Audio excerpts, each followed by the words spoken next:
विद्यार्थियों, आपने पिछली बार भी शब्द निर्माण प्रक्रिया की थी। शब्द निर्माण प्रक्रिया के अंतर्गत समास, उपसर्ग और प्रत्यय आते हैं। आज हम उसका एक भाग समास करेंगे। इन शब्दों को ध्यान से देखिए। लाल टोपी, तिरंगा, राजकुमार। अगर ध्यान से देखेंगे तो आपको पता चलेगा कि हर शब्द के दो हिस्से हैं। लाल टोपी में लाल और टोपी, तीन और रंग, राजा और कुमार। अगर इनको हम तोड़कर देखेंगे तो पता चलेगा कि एक छोटी पंक्ति के लिए इन शब्दों का इस्तेमाल किया गया है। जैसे लाल रंग की टोपी के लिए लाल टोपी, राजा का कुमार यानी बेटा राजकुमार, तीन रंग हैं जिसके के लिए तिरंगा, पाठ के लिए शाला यानी घर, भवन, पाठशाला। इसी तरह से तो इसको हम क्या कहते हैं, शब्द निर्माण प्रक्रिया का एक हिस्सा ये जो है ये समास है। तो सबसे पहले बात आती है कि समास के कितने भेद हैं। तो समास के व्याकरणिक दृष्टि से समास के 6 भेद हैं। सबसे पहले उसका पहला भेद है तत्पुरुष समास। तो तत्पुरुष समास की क्या पहचान है? आपको मैंने पहले बताया है कि प्रत्येक समास के 2 भाग होते हैं, 2 पद होते हैं, एक पूर्व पद, एक उत्तर पद, पहले का और बाद का।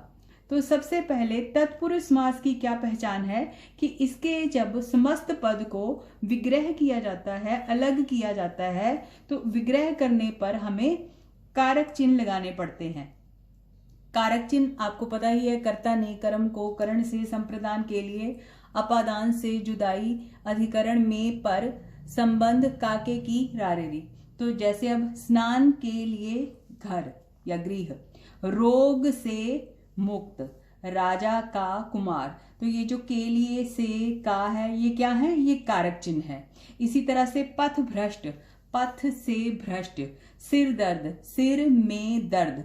तो क्या बात सामने निकल कर आई है कि जब हम तत्पुरुष समास का विग्रह करते हैं, उसके समस्त पद को तोड़कर लिखते हैं, तो उसको जोड़ने के लिए बीच में क्या लगते हैं, कारक चिन्ह।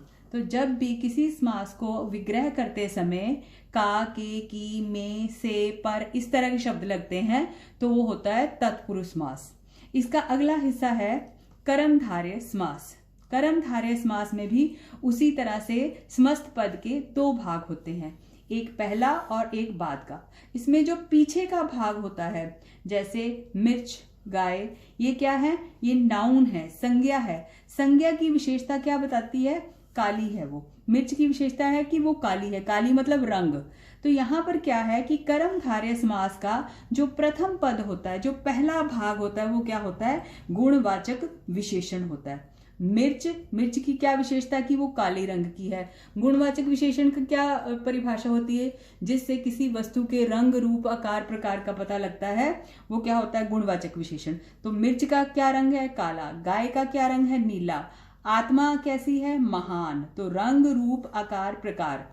तो कर्मधारय समास की क्या पहचान है कि उसका पहला हिस्सा गुणवाचक विशेषण और पीछे नाउन यानी संज्ञा लगी होती है। और इसका एक नियम है कि जब इसका विग्रह करते हैं तो क्या लगता है जो। तत्पुरुष समास में क्या लगा था, कारक चिन्ह लगे थे, इसमें क्या लगता है जो।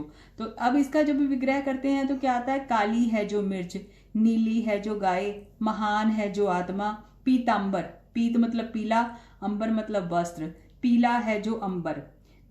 इसी तरह से लाल है जो टोपी। अब इसमें एक अलग है, ये है नरसिंह। नरसिंह में नर भी एक नाउन है, सिंह भी एक नाउन है, ये भी संज्ञा है, ये भी संज्ञा है। जहां पर 2 संज्ञाओं की समानता या तुलना की जाती है वो भी क्या होता है, कर्मधारय समास। ठीक इसी तरह से अगर हम कहें कनक लता, कनक का मतलब सोना, लता का मतलब क्लाइंबर, तो कनक लता वो भी क्या हो गया, कर्मधारय समास, क्योंकि वहां पर एक संज्ञा की दूसरी संज्ञा के साथ तुलना की जाती है। इसके अगला हमारा समास होता है वो है द्विगु समास। अब द्विगु समास, द्विगु समास में भी इसी तरह से फिर से 2 भाग हैं प्रत्येक समस्त पद के। इसमें क्या है, 2 और राह, त्रि मतलब 3, वेणी, पंच 5, षड 6, सप्त 7।